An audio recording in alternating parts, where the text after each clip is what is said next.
இந்த பரிசுத்த ஓய்வு நாளின் சாயங்கால நேரத்தில் தேவனுடைய பிள்ளைகளாகிய உங்கள் ஒவ்வொருவரையும் பார்ப்பதிலும் உங்களோடு எனக்கு தெரிந்த தேவனுடைய வசனங்களை பகிர்ந்து கொள்வதிலும் மிகவும் மகிழ்ச்சி அடைகிறேன். ஃப்ளாரன்ஸ் என்னை பற்றி சொன்ன நல்ல வேர்ட்ஸுக்காக தேங்க்ஸ். அதுக்கு நான் தகுதி உள்ளவனோ இல்லையோ எனக்கு தெரியாது. மேலும் இந்த அருமையான சந்தர்ப்பத்தை தந்து பேச சொன்ன தானி அண்ணனுக்கு தேங்க்யூ சொல்ல விரும்புகிறேன். தேவன் தாமே நாம் கேட்க இருக்கிற வசனங்களும் பேச இருக்கிற வார்த்தைகளும் தேவனுடைய நாமத்திற்கு மகிமையாக இருக்கும் என்று நம்புகிறேன். ஒரு செகண்ட் தலை வணங்கி ஜெபம் செய்வோம். அன்புள்ள இயேசுவே, தேவனே, என்னுடைய பாவ உதடுகளின் வார்த்தையும் இருதயத்தின் தியானமும் உம்முடைய சமூகத்தில் பிரீதியாயிருப்பதாக. ஆமென்.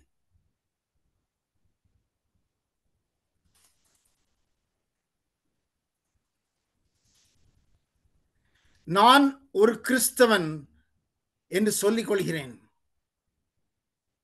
மேலும் நான் 7ஆம் நாள் ஓய்வு நாள்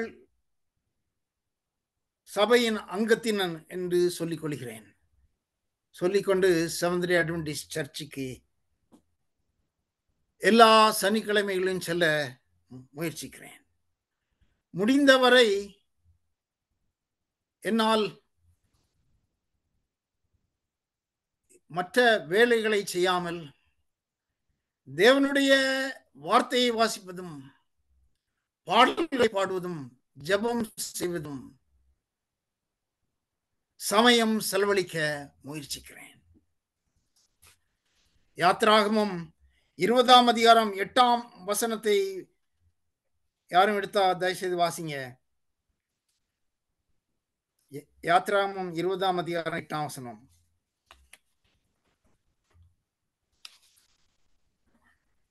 நானே வாசித்துறேன். ஓய்வு நாளை பரிசுத்தமாக ஆசரிக்க நினைப்பாக என்று தேவன் நமக்கு கட்டளையிட்டதற்கு இணங்க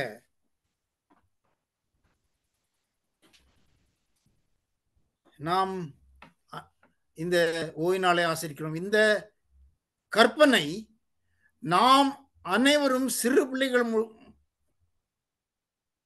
பிள்ளைகளாக இருக்கும் பொழுது இருந்து அறிந்த ஒரு கற்பனை.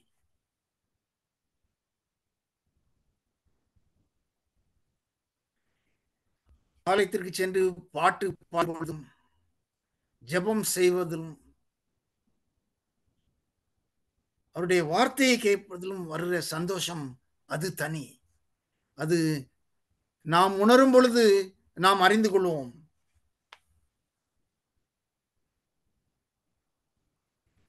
மேலும் தேவன் ஏசாயா 58ஆம் அதிகாரம் 13ஆம் 14ஆம் வசனங்களை யாரும் எடுத்தால் வாசிங்க. ஏசாயா 58ஆம் அதிகாரம் 13, 14ஆம் வசனங்கள். என் பரிசுத்த நாளாகிய ஓய்வு நாளிலே உனக்கு இஷ்டமானதை செய்யாதபடி உன் காலை விலக்கி உன் வழிகளின்படி நடவாமலும் உனக்கு இஷ்டமானதை செய்யாமலும் உன் சொந்த பேச்சை பேசாமலும் இருந்து ஓய்வு நாளை மனமகிழ்ச்சி நாள் என்றும் கர்த்தருடைய பரிசுத்த நாளை மகிமையுள்ள நாள் என்றும் சொல்லி அதை மகிமையாக எண்ணுவாயானால் அப்பொழுது கர்த்தரில் மனமகிழ்ச்சியாய் இருப்பாய். பூமியின் உயர்ந்த இடங்களில் உன்னை ஏறி இருக்கும்படி பண்ணி உன் தகப்பனாகிய யாக்கோபுடைய சுதந்திரத்தால் உன்னை போஷிப்பேன். கர்த்தருடைய வாய் இதை சொல்லிற்று. என்ன வாசிக்க கேட்டோம்? இது யாரு சொன்னா? சீசர்கள் சொல்லல, தீர்க்கதரிசிகள் சொல்லல, ஒரு சபை பாஸ்டர் சொல்லல, தேவனுடைய வாய் சொல்லிற்று என்று வாசிக்க கேட்டோம். நாம் அவருடைய பரிசுத்த ஓய்வு நாளை ஆசரித்து நாம் உண்மையாக அந்த பரிசுத்தத்தை காத்து கொள்வோமானால் தேசத்தின் உயர்ந்த இடங்களில் வைப்பேன் என்று வாக்கு சொல்லி இருக்கிறார். வாக்கு மாறாத தேவன் கொடுத்த வாக்கு இன்றும் உண்மையுள்ளதாக இருக்கிறது என்பதை நீங்கள் அறிந்து கொள்வீர்கள். அதே போல நாம் இந்த ஓய்வு நாளை ஆசிரித்தால் மட்டும் நாம் அது போதுமா? நாம் பரிசுத்தவர்களாக ஆகிவிடுவோமா? ஆனால் அதற்கு ஆன்சர் இல்லை என்றுதான் சொல்ல முடியும். ஏசாயா 1 அதிகாரம் 13 வசனத்தை வாசியுங்கள். ஏசாயா 1 அதிகாரம் 13 வசனம்.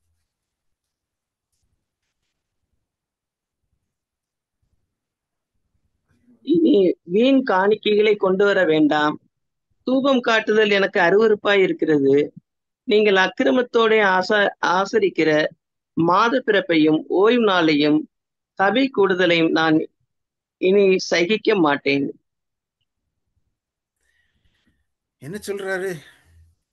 தேவன் சகிக்க மாட்டேன்னு சொல்றாரு. நாம் ஆசரிக்கிற ஓய்வு நாளையும் காணிக்கை கொண்டு வருவதையும் தூபம் காட்டுதலையும். ஏன் இப்படி சொல்றாரு? இன்னும் நான் நான் யோசித்து பார்த்தேன். சில போதகர்களிடம் கேட்டேன். அவருடைய ஆன்சர் என்ன? மனிதனுடைய கோபம் பெருகிவிட்டது. என்னுடைய கோபம் பெருகிவிட்டது. என்னுடைய பாவம் பெருகிவிட்டது. என்னுடைய மீறுதல்கள் பெருகிவிட்டது. இதனால தேவன் எவ்வளவு வருத்தத்தோட எவ்வளவு கோபத்தோடு சொல்கிறார், நான் அதை ஏற்றுக்கொள்ள மாட்டேன் என்று. இப்பொழுதும் சில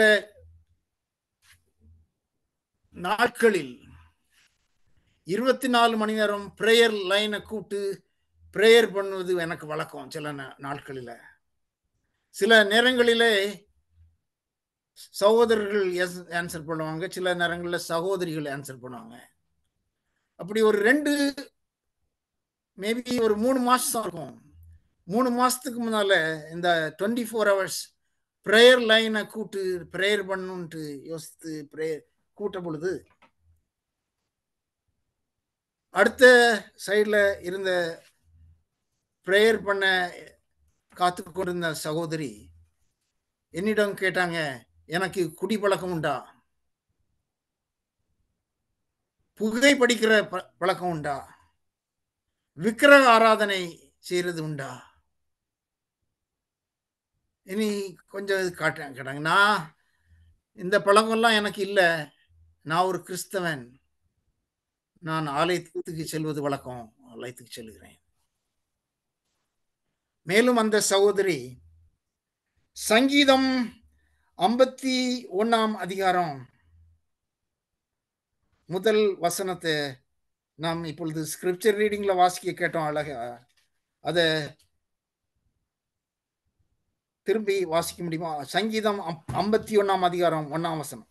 தேவனே, உமது கிருபையின்படி எனக்கு இரங்கும். உமது மிகுந்த இரக்கலின்படி என் மீறுதல்களை நீங்க என்னை சுத்துகிறீர். மறுபடியும் 2வது வசனங்களும் வாசித்து. என் அக்கிரமம் நீங்க என்னை முற்றிலும் கழுவி என்னை பாவமற என்னை சுத்திகிறீர்.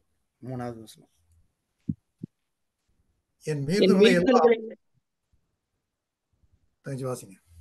நீங்க வாசிங்கம்மா. என் மீறுதல்களை நான் அறிந்திருக்கிறேன். என் பாவம் எப்பொழுதும் எனக்கு முன்பாக நிற்கிறது. என்னுடைய மீறுதல்களை நான் அறிந்திருக்கிறேன். என் பாவம் எப்பொழுதும் எனக்கு முன்பாக நிற்கிறது.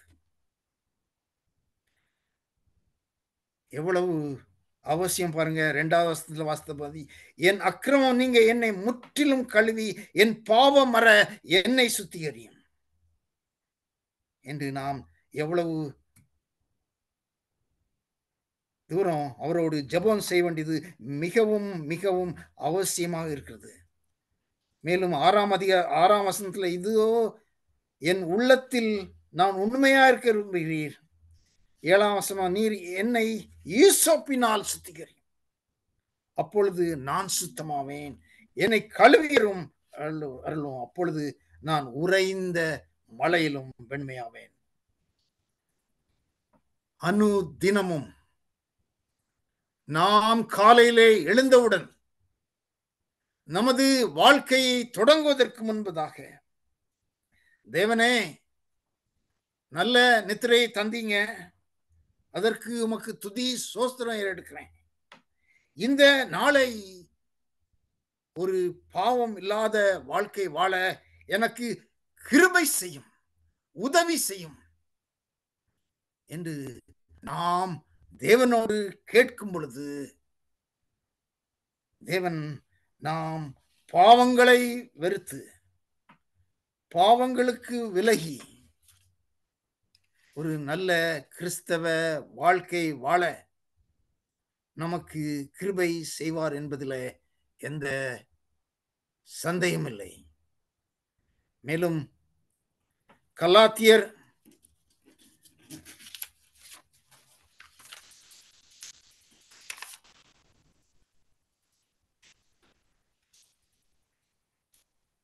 கலாத்தியர் 5ஆம் அதிகாரம் 19 21 வசனம் முடிந்தால் வாசிங்க. கலாத்தியர் 5ஆம் அதிகாரம் 19 21.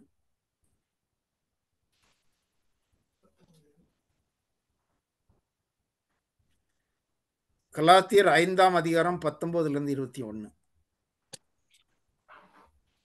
மாம்சத்தின் கிரியைகள் வெளியரங்கமாயிருக்கின்றன. அவை யாவன: விபச்சாரம், வேசித்தனம், அசுத்தம், காமவிகாரம், விக்கிரகாராதனை, பில்லிசூனியம், பகைகள், விரோதங்கள், வைராக்கியங்கள், கோபங்கள், சண்டைகள், பிரிவினைகள், மார்க்க பேதங்கள், பொறாமைகள், கொலைகள், வெறிகள், களியாட்டுகள் முதலானவைகளே. இப்படிப்பட்டவைகளை செய்கிறவர்கள் தேவனுடைய ராஜ்யத்தை சுதந்திரிப்பதில்லை என்று முன்னே நான் சொல்லினது போல இப்பொழுதும் உங்களுக்கு சொல்கிறேன். இப்பொழுது பாஸ்டர் சந்திரதாஸ் வாசித்த வசனங்களை கேட்டீங்க. இந்த வசனங்கள் எல்லாம் வாசிக்க வேண்டும் என்று 3 மாதத்திற்கு முன்பதாக நான் ஆன்லைன் 24 hours ப்ரேயர் லைன்ல கூட்டு ப்ரேயர் பண்ணும்போது இந்த சகோதரி சொன்னாங்க, இதெல்லாம் நமக்கு தெரிந்த வசனங்கள் தான், இது ஒன்றும் புதுசு இல்லை, இதுவரைக்கும் கேட்டிருக்கோம். ஆனால் கேள்வி என்னவென்றால், நான் இந்த மாதிரி பாவங்கள் எல்லாம் செய்யாமல் இருக்கிறனா என்ற கேள்வி என்னை என் மனதிலே கேட்டது. அதனால் நான் இந்த வசனங்களை உங்களோடு பகிர்ந்து கொள்ள வேண்டும் என்று விரும்பி நான் தெரிந்து கொண்டேன். இந்த பிரசங்கத்தில் தேவனுக்கு விருப்பமில்லாத காரியங்கள், தேவனுக்கு அருவருப்பான காரியங்கள், தேவன் இந்த காரியங்களெல்லாம் விட்டு விலகணும் என்று சொல்றாரு. நான் ஒரு கிறிஸ்தவ வாழ்க்கை வாழ வேண்டும் என்றால் இந்த பாவங்களை வெறுத்து, பாவங்களை நான் ஒவ்வொரு நாளும் செய்யாமல் இருக்க தேவனிடத்தில் ஜெபம் செய்து வாழ்ந்தால் மட்டும்தான் தேவன் அந்த பாவத்தை வெறுக்கிற சக்தியும் அந்த பாவத்தை மேற்கொள்ள உள்ள பலனும் தருவார். மற்றபடி என்னுடைய சொந்த முயற்சினாலோ அல்லது உங்களுடைய சொந்த முயற்சினாலோ நாம் ஒரு நல்ல கிறிஸ்தவ வாழ்க்கை வாழ்வோம் என்றால் முடியாத காரியம். ஒரு போதகர், ஒரு பிரசங்கியார் இப்படி சொன்னார், நாம் அனுதினமும் ஒரு குழம்பு வைக்கணும்னா அல்லது ஒரு சோறு பொங்கணும்னா பாத்திரத்தை அடுப்புல வைத்து அதற்கு தீ மூட்டுகிறோம். தீ எரியும் போது அது குழம்பு உண்டாகுது, சோறு பொங்குது. அதே போல நாம் அனுதினமும் தேவனோடு நெருங்கி வாழும் பொழுது தேவன் நமக்கு இந்த பலனை தருவார். ஒருவேளை அந்த தீ எரியும் பொழுது அந்த தீயை நாம் குறைத்து விட்டால் அல்லது ஆஃப் பண்ணி விட்டா, அந்த விறகு இந்தியாவில் சொல்ற விறகு எரிகிற கட்டைகளை எடுத்து விட்டா, தீ அணைந்து போனா, அந்த நாம் குக் பண்ண என்று நினைக்கிற காரியங்கள் குக் ஆகாது. எனவே ஒவ்வொரு நாளும் தேவனுடைய பாதத்திலே அமர்ந்து ஒவ்வொரு நாளை தொடங்குவதற்கு முன்னால் தேவனோடு நெருங்கி ஜெபம் செய்து அவருடைய வசனங்களின்படி வாழ முயற்சி செய்வது எவ்வளவு முக்கியமான காரியமாக இருக்கிறது.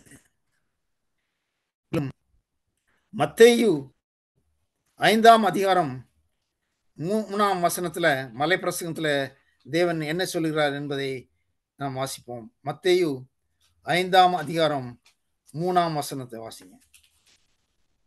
ஆவியில் எளிமையுள்ளவர்கள் பாக்கியவான்கள், பரலோகராஜ்யம் அவர்களுடையது. நான் என்னுடைய ஆவி எப்படி இருக்குது? எளிமையாக இருக்குதா? ஆவியில் எளிமை உள்ளவனாக இருக்கிறனா அல்லது பெருமை பாராட்டுகிறவனாக இருக்கிறனா? பெருமை உள்ளவர்களுக்கு தேவன் எதிர்த்து நிற்கிறார் என்று வேதம் சொல்கிறது. எனவே நாம் பிறகு மேலும் அந்த மத்தேயு 5ஆம் அதிகாரம் 5ஆம் வசனத்துல வாசிங்க. மத்தேயு 5:5. சாந்த குணமுள்ளவர்கள் பாக்கியவான்கள், அவர்கள் பூமியை சுதந்திரத்துக் கொள்வார்கள். 7ஆம் வசனம். இரக்கமுள்ளவர்கள் பாக்கியவான்கள், அவர்கள் இரக்கம் பெறுவார்கள். 9வது வசனம். சமாதானம் பண்ணுகிறவர்கள் பாக்கியவான்கள், அவர்கள் தேவனுடைய புத்திரர் எனப்படுவார்கள். நாம் மலை பிரசங்கம் என்று சொல்லுகிற மத்தேயு 5ஆம் அதிகாரத்துல இப்பொழுது சகோதரி வாஸ்த வசனங்களை நீங்க கேட்டீங்க. ஒரு கிறிஸ்தவ வாழ்க்கைக்கு இந்த வசனங்கள்லாம் எவ்வளவு முக்கியமானது என்பதை நாம் வாசிக்க கேட்டு அறிந்து கொண்டோம். கிறிஸ்தவ வாழ்க்கை என்பது எவ்வளவு பரிசுத்தமான வாழ்க்கை, எவ்வளவு மகத்துவமான வாழ்க்கை. மற்றவர்களும் இந்துக்களும் முஸ்லிம்களும் அறிந்து கொள்ள வேண்டிய வார்த்தைகள். மகாத்மா காந்தி ஒரு ஹிந்துவாக வாழ்ந்தார். ஆனால் அவருடைய பாக்கெட்ல ஒரு நியூ டெஸ்டமென்ட் வைத்திருப்பாராம். சில நேரங்களிலே இந்த மத்தேயு 5ஆம் அதிகாரத்தில் தேவன் அருமையாக கொடுத்திருக்கிற இந்த மலை பிரசங்க வசனங்களை வாசிப்பது வழக்கம் என்று சரித்திரம் சொல்லுகிறது. மேலும் இந்திரா காந்தி, இந்தியாவின் பிரைம் மினிஸ்டராக ரொம்ப வருஷம் இருந்த அந்த இந்திரா காந்தி இதே மத்தேயு 5ஆம் அதிகாரத்தை வாசித்து தன்னைத்தானே சமாதானம் பண்ணி கொள்வார் என்று வாசித்தேன். கிறிஸ்தவ வாழ்க்கை எவ்வளவு தாழ்மையான வாழ்க்கை வாழ நமக்கு அறிவுறுத்துகிறது. தேவன் அருமையான வசனங்களின் மூலமாகவும் அருமையான போதகர்கள் மூலமாகவும் நமக்கு போதிக்கிறார். வாரந்தோறும் நம்ம சர்ச்சுக்கு போறோம், அடிக்கடி பைபிள் வாசிக்கிறோம், பாட்டுகள் பாடுகிறோம், ஜெபம் செய்கிறோம். நாம் இந்த வசனங்களின்படி கேட்கிறவர்கள் மாத்திரமாக இல்லாமல் நடக்கிறவர்களாகவும் இருக்க வேண்டியது எவ்வளவு முக்கியமானதாக இருக்கிறது. ஒரு திருக்குறள் இவ்வாறு சொல்கிறது: யாகாவராயினும் நாகாக்க காவாக்கால் சோகா பெரு சொல்லிழுக்கப்பட்டு. இதனுடைய அர்த்தம் என்ன என்றால் நாம் எதை காக்காவிட்டாலும் நம்முடைய நாவை காக்க வேண்டும் என்று திருக்குறள் சொல்கிறது. அவர் ஒரு கிறிஸ்டியன் இல்ல, திருக்குறள் எழுதின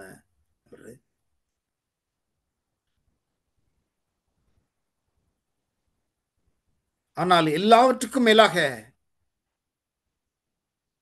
எல்லா வகை காவலோடும் நம் ஆத்மாவை காத்து கொள்ள வேண்டியது எவ்வளவு முக்கியமாக இருக்கிறது. நம்முடைய நடை, உடை, செயல்கள் எல்லாம் கர்த்தரையே பிரியப்படுத்தவையாக காணப்படுகிறதா? இல்லை என்றால் நாம் கர்த்தருக்கு பிரியமான வாழ்க்கையை வாழ தேவனோடு நெருங்கி ஜீவித்து என்னுடைய உடையை விட என்னுடைய ஆத்மா முக்கியமானது என்று அறிந்து கிறிஸ்தவன் என்று சொல்லிக் கொள்கிற நான், கிறிஸ்தவர்களாகிய நாம், தேவனுடைய பிள்ளைகளாக நாம் ஒவ்வொரு நாளும் நம்முடைய ஆத்மாவை காத்து கொள்ள வேண்டியது அவசியமாக இருக்கிறது. பரிசுத்தமாக வாழ தேவனிடத்தில் ஜெபம் செய்து, மேலும் உங்களுக்காக எனக்காக ஆயத்தம் பண்ணியிருக்கிற அந்த பரலோக ராஜ்யத்திற்கு பாத்திரமான வாழ்க்கையை வாழ தேவன் தாமே உங்களுக்கும் எனக்கும் பலன் தருவாராக. ஆமென். ஆமென். நல்லதொரு செய்திக்காக நன்றி செலுத்துகிறோம் அண்ணா. நல்ல காலத்துக்கு ஏற்ற செய்தி. தேவனோட நம்ம எப்படி நெருங்கி சேரணும், நம்ம கிறிஸ்தவர்கள் என்று பேரளவுக்கு வாழ்கிறோம்.